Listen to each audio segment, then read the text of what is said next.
Gagasan awal dilaksanakannya Pekan Olahraga Nasional atau PON sebagai gelaran olahraga di Indonesia adalah mencari bibit-bibit atlet berbakat di setiap cabang olahraga di seluruh penjuru negeri. Demi mempersiapkan diri dalam keikutsertaan Asian Games pertama 1951 dan juga Olimpiade musim panas Helsinki 1952. PON 1 diikuti oleh 13 daerah, semuanya dari Jawa, karena blokade Belanda membuat perwakilan daerah luar mustahil diundang dan datang. Keadaan politik Indonesia saat itu dipersempit akibat perjanjian Renville, di mana salah satu poin kesepakatan itu adalah wilayah Republik Indonesia yang diakui Belanda hanya Yogyakarta, Jawa Tengah, dan Sumatera. Daerah-daerah peserta PON 1 diantaranya adalah Yogyakarta, Surakarta, Surabaya, Malang, Kediri, Madiun, Semarang, Pati, Kedu, Magelang, Banyumas, Bandung, dan Jakarta. Ada 9 cabang olahraga dipertandingkan dalam PON 1, yaitu atletik, bola keranjang, bulu tangkis, tenis, renang, panahan, sepak bola, basket, dan anggar. PON 1 di Surakarta digelar sebagai antitesis Olimpiade London 1948. By tradition, Greece led the procession of competitors into the arena. Persatuan Olahraga Republik Indonesia atau PORI yang terbentuk pada Januari 1946 sebelumnya berupaya agar Indonesia bisa ikut dalam Olimpiade. Untuk menunjukkan keseriusan Indonesia, PORI pun membentuk Komite Olimpiade Republik Indonesia atau KORI yang diketuai Sri Sultan Hamengkubuwono IX. Sayang, PORI kala itu belum menjadi anggota International Olympic Committee. Indonesia pun belum memenuhi satu syarat lainnya, terdaftar sebagai anggota PBB. Pengakuan internasional atas kedaulatan Indonesia pun masih minim, sehingga tipis harapan bisa berkompetisi di Olimpiade. Penyelenggaraan PON 1 juga mengandung pesan politik, menunjukkan kepada Belanda bahwa Indonesia adalah negara berdaulat. Soal ini pun disinggung pula oleh Presiden Soekarno dalam pidato pembukaannya. Pertama-tama mengucap syukur kepada Allah Subhanahu wa Ta'ala bahwa PON berlangsung di alam merdeka bebas. Kemudian menyatakan perasaan bangga atas ikut serta pahlawan-pahlawan dari daerah-daerah pendudukan.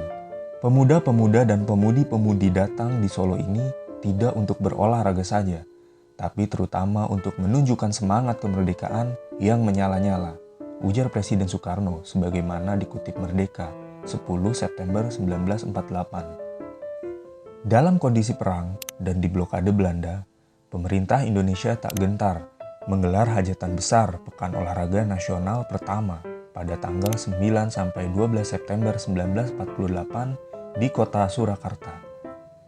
Diikuti sekitar 600 atlet dari 9 cabang olahraga dan memperebutkan 108 medali.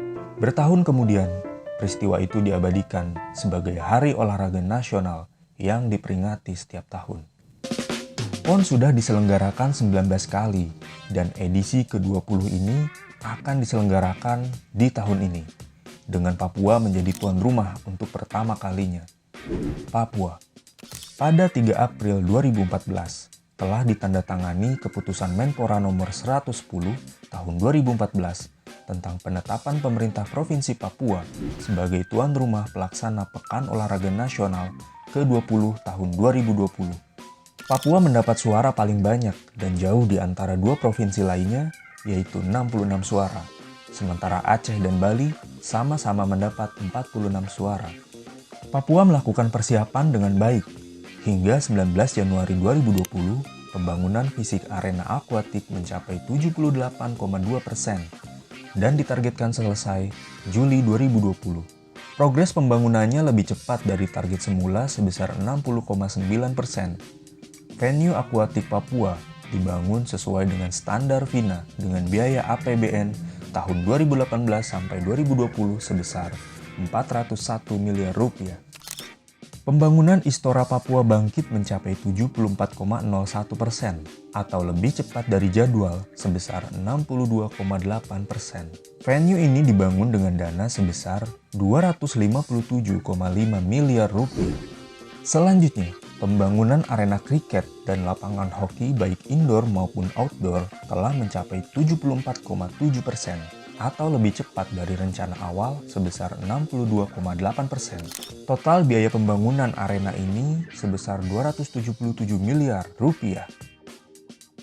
Selain 4 venue tersebut, Kementerian PUPR juga melakukan penataan kawasan seperti Kampung Harapan seluas 32 hektar.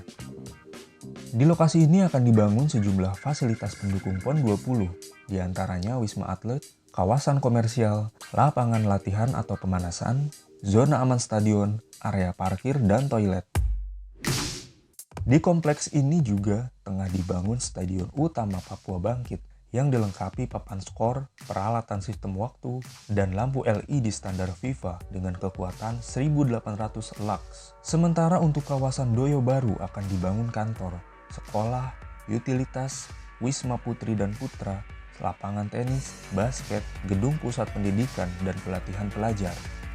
Dalam setiap tahun, banyak sekali agenda-agenda yang berkaitan dengan olahraga yang dalam ajang tersebut melibatkan olahragawan-olahragawan dari berbagai negara. Misalnya dalam Olimpiade, Asian Games, dan lain sebagainya, yang dalam kompetisinya banyak diikuti negara-negara besar, sehingga setiap negara peserta kompetisi selalu menginginkan untuk menjadi yang terbaik. PON menjadi ajang persiapan Indonesia menemukan bakat-bakat dari penjuru tanah air untuk siap menuju level yang lebih tinggi. Selain itu, semangat yang digelorakan melalui PON adalah memupuk persaudaraan, persatuan untuk membangun karakter bangsa melalui olahraga.